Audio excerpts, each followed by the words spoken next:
ओम श्री गणेशाय नमः। आप सभी का हमारे YouTube चैनल पर हार्दिक स्वागत है। आज बुधवार के दिन आइए सुने गणेश जी की पौराणिक कथाएं।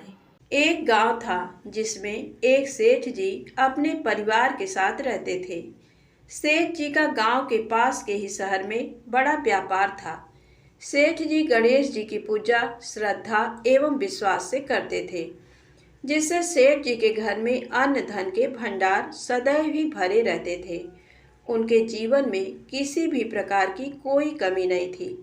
नित्य प्रतिदिन नियम अनुसार रोज वो नदी पर नहाने जाते और आकर गणेश जी की पूजा करते, उन्हें भोग लगाते, फिर स्वयं भोजन करते थे। ये बात सेठानी जी को अच्छी नहीं लगती थी। वो धार्मिक नहीं थी और ईश्वर में इतना विश्वास नहीं रखती थी। एक बार सेठानी जी ने सोचा कि ये इतना गणेश जी को मानते हैं, गणेश जी की पूजा करते हैं, इससे होता क्या है। आज तो देखती हूँ वो कैसे गणेश जी की पूजा करते हैं। अगले दिन जब सेठ जी नदी पर नहाने जाते हैं तो सेठानी जी गणेश जी की मूर्ति को उठाकर मूर्ति को कपड़े से ढककर बगीचे में जमीन में दबा देती हैं।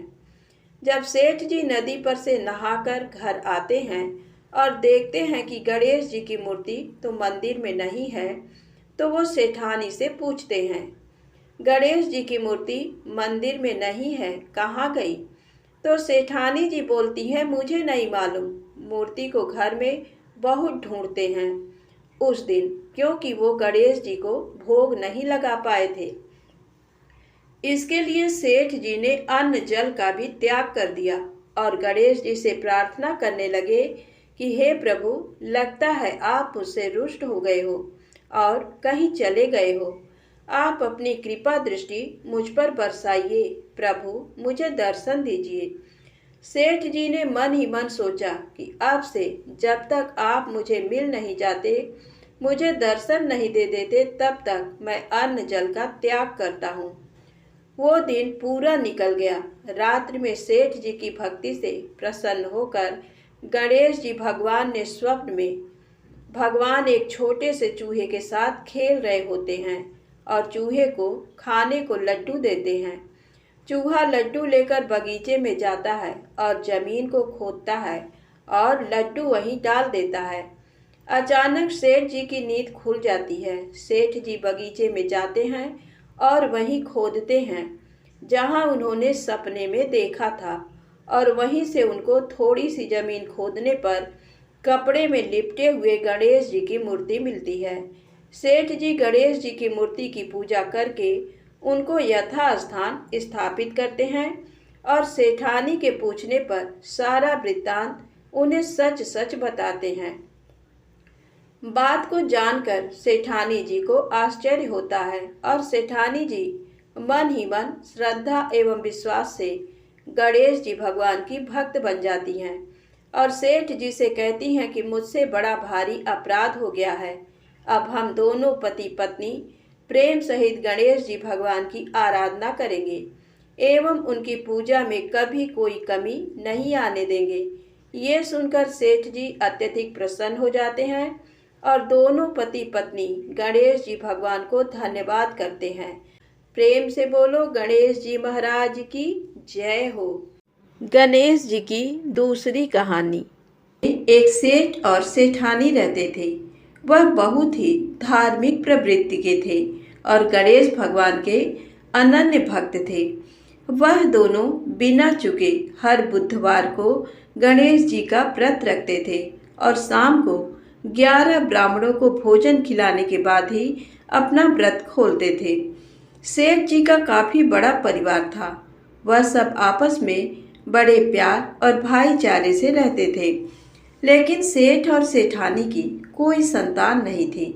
इस विषय पर परिवार और गांव के लोग आपस में काना फूसी करते थे, कहते कि सेठानी 5 है। ये सब बातें सुनकर सेठ और सेठानी बहुत दुखी होते थे। एक बुधवार के दिन सेठ और सेठानी गणेश जी की पूजा संपन्न करके मंदिर से बाहर आ रहे थे। तभी उन्हें सीढ़ियों पर एक छोटा सा बच्चा अकेले बैठा हुआ दिखा। बच्चे को देखते ही दोनों उसके पास गए और पूछा कि तुम्हारे माता पिता कहाँ हैं? लेकिन बच्चे ने अभी तक ठीक से बोलना नहीं सीखा था, इसीलिए वह बोल नहीं पाया। वह दोनों बच्चे के पास शाम तक बैठे रहे। तब तक पंडित जी और सेठ जी ने नौकरों ने आसपास जाकर बच्चे के माता पिता को खोजने की कोशिश की, लेकिन उन्हें बच्चे के माता पिता या बच्चे खोने की कोई खबर नहीं मिली।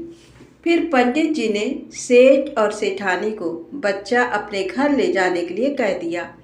साथ में ये भी कहा कि अगर बच्चे के माता पिता यहाँ पर आते हैं तो मैं स्वयं उन्हें आपके पास ले जाऊंगा। सेठ और सेठानी खुशी खुशी उन्हें नन्हे बालक को अपने साथ घर ले आए। सेठानी ने बच्चे का नाम अपने आराध्य भगवान गणेश जी के नाम पर गणेश रखा और बड़े ही प्यार दुलार से उसका पालन पोषण शुरू कर दिया। कुछ दिनों बाद उसी गांव में एक ठग पति पत्नी आए।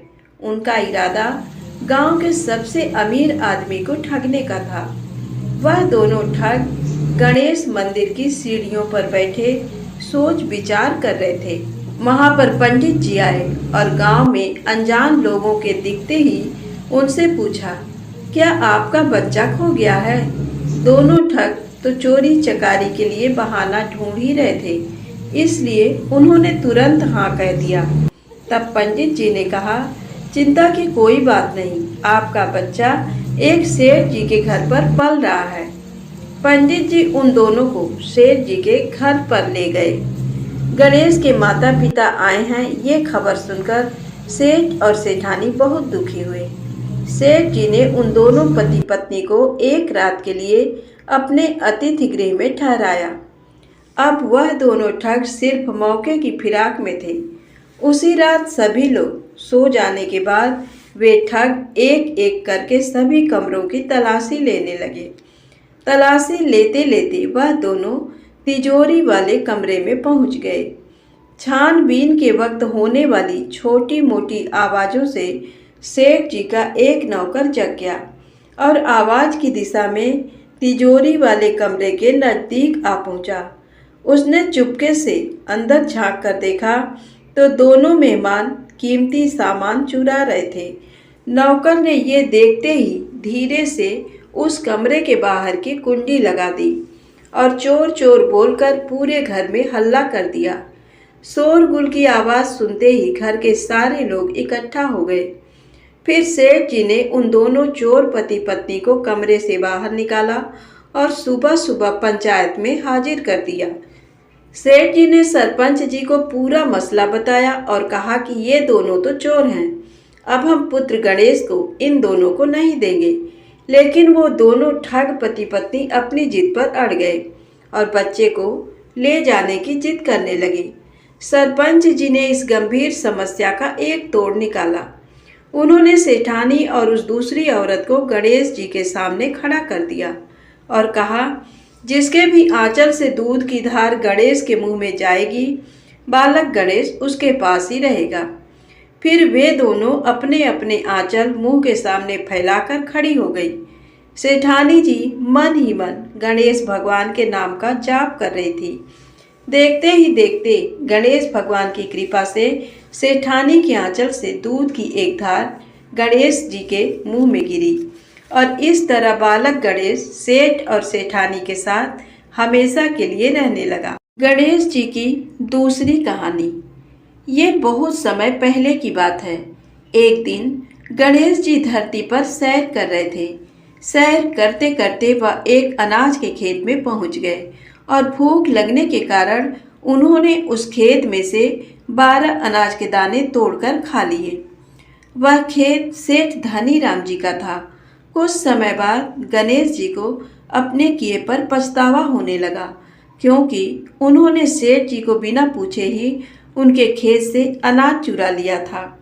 फिर गणेश जी ने सोचा कि अपने किए बुरे कर्म का प्रायश्चित तो करना ही पड़ेगा। इसीलिए उन्होंने सेठ जी के यहाँ 12 साल के लिए नौकरी करने की ठान ली। उसके बाद अगली ही सुबह विनायक जी 13 से 14 साल के एक लड़के का रूप लेकर नौकरी मांगने के लिए धनीराम सेठ जी के घर पर पहुंचे और उन्होंने सेठ जी को अपना नाम गणेश बताया। विनायक भगवान की बुद्धिमानी की परीक्षा लेने के बाद सेठ जी ने खुशी खुशी नौकरी भी दे दी। अब गणेश भगवान एक सामान्य मनुष्य के रूप में सेठ जी के ही घर पर रहने लगे। एक दिन सेठ जी की पत्नी शाम के समय घर का काम खत्म करने के बाद राख से हाथ धोने जा रही थी। ये देख गणेश जी ने सेठानी जी के हाथ पकड़कर जबरदस्ती मिट्टी से धुलवा दिए। गणेश जी की इस हरकत से सेठानी आग बबूला हो गई और उन्होंने सेठ जी के कमरे में जाकर गणेशा की शिकायत कर दी। सेठानी ने सब कुछ सुनने के बाद सेठ धनीराम ने गणेशा को बुलाया और इस हरकत का कारण पूछा। गणेश जी बोले कि सेठानी शाम के समय राख से हाथ धो रही थी और ऐसा करने से घर की लक्ष्मी नाराज होकर चली जाती हैं, इसीलिए मैंने उनके हाथ मिट्टी से धुलवाए। इससे घर पर माता लक्ष्मी की कृपा बनी रहती है। ये सब सुनकर सेठ जी ने सोचा गणेशा की सोच तो बड़ी अच्छी है। उसके कुछ दिन बाद कुंभ मेले का शुभ अवसर आया। सेठ जी ने गणेशा को बुलाया और कहा, सेठानी जी को कुंभ मेले में स्नान करा लाओ। अब सेठानी और गणेशा स्नान के लिए मेले में पहुंचे। वहां पहुंचने के बाद सेठानी नदी के किनारे बैठकर नहाने लगी। उन्हें ऐसा करते देख गणेशा दौड़ कर आए और सेठानी जी के दोनों हाथ पकड़कर उन्हें नदी के अंदर लेकर गए। उनसे पानी में डुबकी लगवाई और फिर किनारे पर ले आए।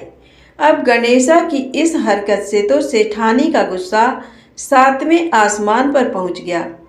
सेठानी जी घर आते आते पूरे रास्ते गणेशा को ताने पर ताने मार रही थी, लेकिन गणेश भगवान सब कुछ शांति से सुन रहे थे। घर आते ही सेठानी ने सेठ जी के पास फिर से गणेशा की शिकायत कर दी। सेठ जी ने तुरंत ही गणेशा को बुलाया और पूछा, तुमने ऐसा क्यों किया? गणेश जी बोले, सेठ जी, सेठानी नदी के किनारे बैठकर गंदे पानी से नहा रही थी, तो मैंने उन्हें नदी में ले जाकर साफ पानी में डुबकी लगवाई। ऐसा करने से उन्हें अगले जन्म में बहुत बड़ा राजपाट और वैभव मिलेगा। सेठ जी ने सोचा कि गणेशा के विचार कितने अच्छे हैं, मेरे परिवार का भला सोचता है। कुछ दिन बाद सेठ जी के घर पर पूजा थी। पंडित जी आने के बाद सेठ जी ने गणेशा से कहा, जाओ और सेठानी जी को बुला कर लाओ। सेठ जी के आज्ञा अनुसार गणेश जी सेठानी को बुलाने गए। उस वक्त सेठानी काली चुनरी ओढ़कर कमरे से बाहर आ रही थी। वह देखते ही विनायक जी ने वह काली चुनरी उतारकर फाड़ दी और कहा कि पूजा के लिए लाल रंग की चुनरी ओढ़कर आइए। अब सेठानी बहुत ज़्यादा नाराज हो गई और गणेशा पर चिल्लाने लगी। ये आवाज़ सुनकर सेठ जी वहाँ पर भागते हुए आए और पूछा कि क्या हुआ। तब सेठानी बोली, गणेशा ने मेरी चुनरी फाड़ दी। फिर सेठ जी ने भी गणेशा को बहुत डांटा। जवाब में गणेश जी ने कहा कि सेठ जी पूजा में कभी काला वस्त्र नहीं पहनते, इससे शुभ काम सफल नहीं होते, इसीलिए मैंने ऐसा किया। सेठ जी ने सोचा कि गणेश है तो बहुत ही समझदार। इसी तरह लीला रचाते हुए उसी घर में गणेश जी के 12 साल बीत गए। फिर एक दिन सेठ जी ने नया कारोबार शुरू करने से पहले घर में पूजा रखी थी। पूजा करते करते उनको याद आया कि पूजा की सामग्री में गणेश भगवान की मूर्ति तो है ही नहीं। तब उन्होंने अपने नौकर गणेशा को पूजा घर से भगवान विनायक जी की मूर्ति लाने के लिए कहा। गणेशा बोला कि मुझे ही मूर्ति समझकर पूजा में विराजमान कर लो, आपके सारे शुभ काम सफल हो जाएंगे। ये बात सुनकर सेठ जी गुस्सा हो गए और बोले, गणेशा, तुम अब तक सेठानी से मजाक करते थे, अब मुझसे भी करने लगे हो। उत्तर में गणेश जी ने मुस्कुराते हुए कहा, नहीं सेठ जी, मैं मजाक नहीं कर रहा, मैं सत्य वचन कह रहा हूँ। इतना कहने के बाद नौकर गणेश ने अपना असली भगवान स्वरूप धारण कर लिया। साक्षात गणेश भगवान को सामने देखते ही सेठ और सेठानी उनके चरणों में लीन हो गए और उन्होंने अपनी पूजा संपन्न कर ली। उसके पश्चात गणेश जी देखते ही देखते अंतर ध्यान हो गए। बाद में सेठ और सेठानी को बहुत पछतावा होने लगा कि स्वयं भगवान हमारे घर नौकरी कर रहे थे और हमने उनके साथ कितना बुरा व्यवहार किया, उनसे बहुत सारा काम कराया। ये सोच सोचकर दोनों दुखी होने लगे। फिर उसी रात सेठ और सेठानी के सपने में गणेश भगवान प्रकट हुए और उन्हें समझाया कि मैंने 12 साल पहले तुम्हारे खेत से 12 अनाज के दाने बिना पूछे तोड़ लिए थे और उसी कर्म का दोष दूर करने के लिए मैं 12 साल से तुम्हारे घर नौकरी कर रहा था। धनीराम सेठ जी के जीवन की काया पलट हो गई। हे गणेश जी, जैसी माया आपने धनीराम सेठ जी पर की, वैसी ही माया इस कहानी को पढ़ने वाले और सुनने वाले हर एक व्यक्ति पर करना। कथा अधूरी हो तो इसे पूरी करना और अगर हमसे कोई गलती हो गई हो तो उसे क्षमा करना। प्रेम से बोले गणेश जी महाराज की जय हो। आइए सुने पीपल पथवारी माता की कहानी। प्राचीन समय की बात है। किसी गांव में एक बुढ़िया रहती थी। उसके 4 बेटे थे। बुढ़िया ने 4 ही भैंसें पाल रखी थीं।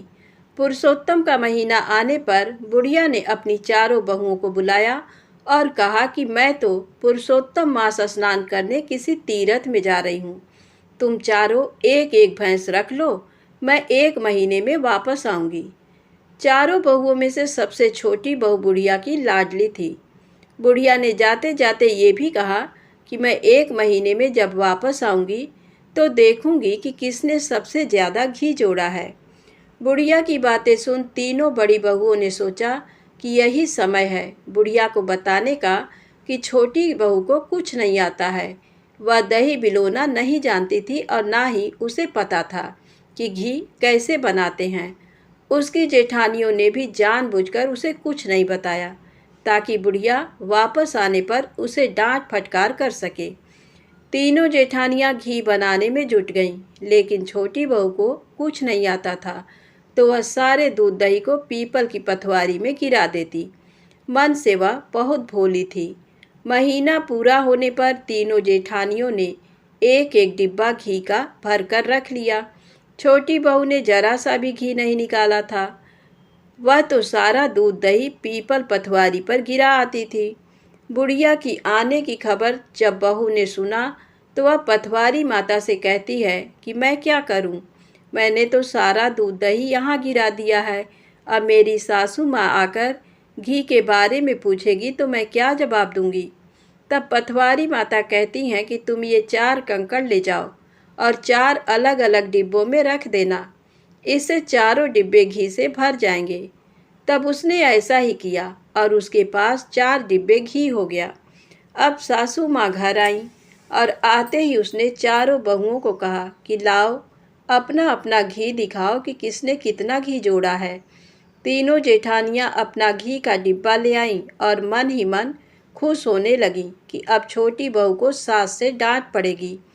छोटी बहू आई तो साथ में 4 डिब्बे घी भी लाई। वह सब ये देखकर हैरान हुई कि इसे तो दही बिलोना भी नहीं आता था, तो ये घी कहाँ से आया। वह कहने लगी कि जरूर इसके पति ने ये घी खरीदा है। इस पर छोटी बहू ने कहा कि मुझे तो कुछ नहीं आता था और ना ही मुझे किसी ने बताया कि किस तरह दही बिलोकर घी बनाया जाता है। मैं तो सारा दूध पीपल में सींच देती और दही पथवारी पर चढ़ा देती थी। ये तो पथवारी माता की कृपा का प्रभाव है।